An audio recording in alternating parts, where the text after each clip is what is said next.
இந்த லேஸை ஓப்பன் பண்ணும்போது அதோட ஃப்ளேவர்ஸ் நம்மளை சாப்பிட சொல்லி தூண்டணும். அப்படி தூண்டுற அளவுக்கு இதில் என்னென்ன ஃப்ளேவர்ஸ் ஆட் பண்ணியிருக்காங்க, என்ன இன்க்ரீடியன்ஸ் ஆட் பண்ணியிருக்காங்கன்னு பார்த்துடலாமா? இன்கிரியன்ஸில் ஃபர்ஸ்ட் இருக்கிறது பொட்டேட்டோ. அடுத்தது இதை டீப் ஃப்ரை பண்ணுறதுக்காக palmolein and rice bran oil ரெண்டுத்தையும் ஆட் பண்ணி அதை தான் இதை டீப் ஃப்ரை பண்ணியிருக்காங்க. அடுத்தது சீசனிங்க்கு sugar, Irish salt, milk solid, spices எல்லாம் ஆட் பண்ணியிருக்காங்கல்ல. இது வரைக்கும் நார்மல் தான். ஆனால் இதுக்கப்புறம் ஆட் பண்ணுற எல்லாமே ஜஸ்ட் ஃப்ளேவர் என்ஹான்ஸ் பண்ணுறதுக்கு மட்டும்தான். மால்டோடெஸ்டின் இது சுகரை விட ரொம்பவே ஆபத்தானது. இதை டெக்ஸ்டர் இம்ப்ரூவ் பண்ணுறதுக்கும் ஃப்ளேவர்ஸை பைண்ட் பண்ணுறதுக்கும் யூஸ் பண்ணுறாங்க.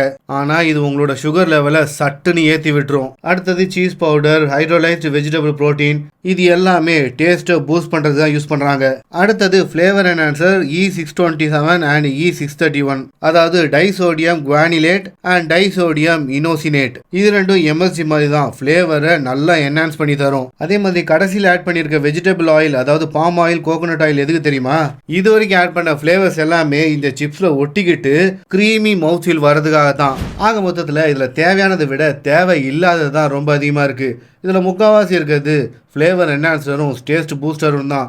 அதனால் பசங்களுக்கு இதை எப்பயாவது வாங்கி கொடுத்தா பிரச்சனை இல்லை. அடிக்கடியோ இல்லை டெய்லியும் வாங்கி கொடுக்குறதா இருந்தால் முதல்ல அதை அவாய்ட் பண்ணிக்கோங்க.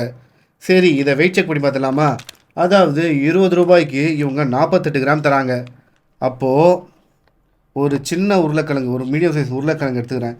இதோட வெயிட் பார்த்தா 129 கிராம் இருக்குது. அப்படி பார்த்தா ஒரு பாதி உருளைக்கிழங்குகளுக்கும் கீழே தான் இந்த ஒரு பேக்கெட்டில் அவங்க தராங்க. ஸோ நீங்களே யோசிச்சு பார்த்துக்கோங்கப்பா, ஒரு உருளைக்கிழங்கு கூட இது ஈக்குவல் வரல. பாதி உருளைக்கிழங்கு கீழே நம்ம 20 ரூபா கொடுத்து வாங்கிட்டு இருக்கோம்.